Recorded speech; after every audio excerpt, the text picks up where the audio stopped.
Magandang araw mga kaibigan. Pag-usapan natin ngayon yung quality ng bigas na yung binebenta na tig 29 pesos per kilo na bigas. Kasi bago itong announcement ng administrasyon na magbebenta ng tig 20, starting tomorrow sa Visayas or Cebu, nagbebenta sila ng tig 29. So ito, marami akong napanood na Facebook Reels. Nagre-reklamo yung mga kabili ng tig 29. Yung iba, yung tig kilo-kilo lang, 10 kilos. Yung iba naman by sako, malilit na sako. May mga nagreklamo dahil mababa ang kalidad ng tig 29 pesos per kilo na bigas. Ito, unahin natin itong isang senior citizen na nagreklamo.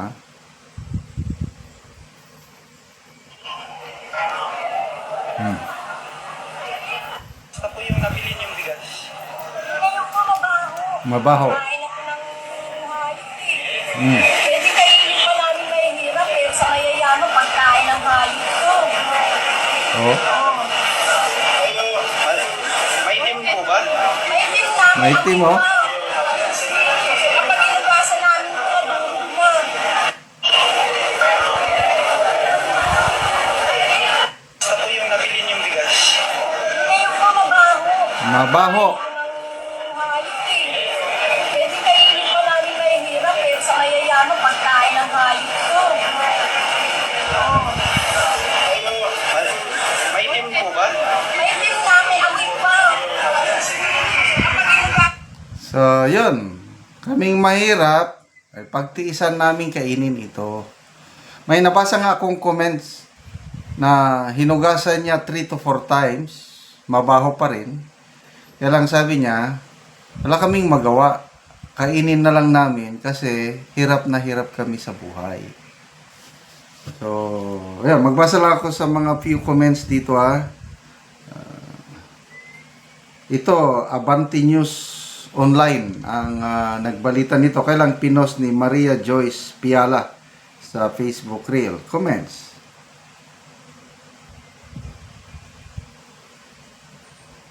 Dapat imukbang.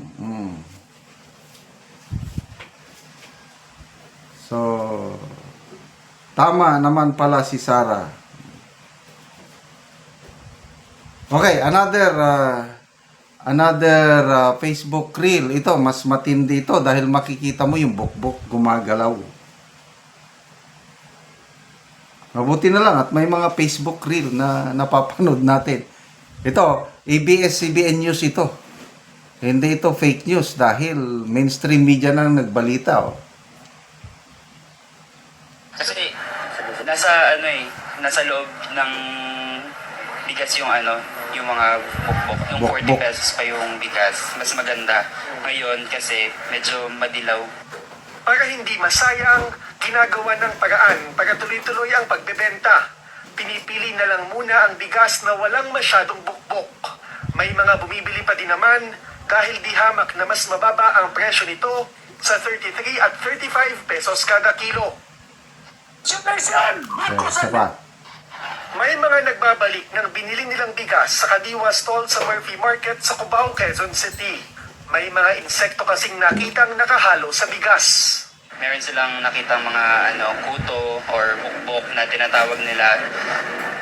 Merong mga buyer na bumalik kasi yung sako-sako ang binibili nila. So hindi namin nakikita yung loob ng sako kung meron. Nasaktuhan Yun, ng oh, ABS-CBN News ang ilang plastic ng bigas ng Kadiwa Rice na maraming Yun. refill o bukbok. Gumagalaw. Hindi lang anila iisang sako ang meron ito. Karamihan meron eh. Merong sako na marami, meron na konti lang. Kasi nasa loob ng bigas yung yung mga bukbok. Yung 40 pesos pa yung bigas, mas maganda. Ngayon kasi medyo madilaw. Para hindi masayang, ginagawa ng paraan para tuloy-tuloy ang pagbebenta. Pinipili na lang muna ang bigas na walang masyadong bukbok. May mga bumibili pa din naman dahil di hamak na mas mababa ang presyo nito sa 33 at 35 pesos kada kilo. Okay, so punta tayo sa ibang Facebook reel. Ito naman, BBM, yung sako, talagang nakamarka, BBM NIA. Ano yung NIA? National Irrigation Administration. BBM Rice, bagong bayaning magsasaka. Ganon din, nangingitim. Ay, sabi niya na talaga mapalit na bukas. Kadagan na kayo nangangoy sa kung ano pag-post na ako. Tungod aning kwan ng BBM. Natay. Natay ko nito sabi. Yan o, tig 29. Nakalagay sa sako, tig 29, no? Per kilo. Ano na ito nintay lang bukas. Kadagan ng reklamo pati daw. Lagom, bako. Lagom, maitim, lagom, baho. Chadeng! My God. BBM. Dagan na ba kayo nangaway sa kuwan? Ipagtigil yung laguma. Eh? Bao, pagod kaayo. Iaway ko, gibas kuwan eh. Nag-defend ko sa inyo. Pinatay ang bugas ko sa laguma. So, there's another, dito, yan. Kasi, nung na-announce ito, nagsabi kaagad si BP Sara, may paalala na siguraduhin nyo na ang ibibigay nyong bigas yung higher quality. Ito, pinanigan siya ng Federation of Free Farmers, si dating DA Secretary Leonardo Montemayor. Tama si BP Sara, sabi. Okay, pakinggan natin. Okay na lang yan, kahit hindi masyadong maganda. Hindi pwedeng ganun po. Dapat, kung ano yung pinakapagandang bigas, yun dapat ang ibenta po ng ating gobyerno, dating mga kababayan. Tama rin po yung concern ni ating BP Sara. Tama. Na dapat maging maingat na maingat ang ating NFA sa mga stocks po na pagtilalabas nila para maibenta, makarating po yan sa ating mga mahirap na kababayan. Hindi pwede yung porke mahirap na kababayan natin ang siyang bibili ng bigas at 20, okay na lang yan kahit hindi masyadong maganda. Hindi pwedeng ganun po. Dapat kung ano yung pinakapagandang bigas, yun dapat ang ibenta po ng ating gobyerno, dating mga kababayan. Tama rin po yung concern ni ating BP Sara na dapat maging maingat na maingat. Sana maging maingat ang gobyerno. Magandang programa ito. Gustong-gusto kong matuloy. Kahit panahon ng eleksyon, sige lang.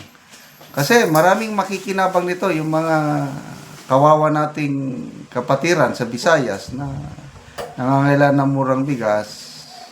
Sana ituloy nyo na ito. Kailang siguraduhin na hindi nakatulad yung mga naireklamo na mabaho, may bukbok, hindi porke mahirap ang kababayan, sige na lang kahit may baho. Hindi.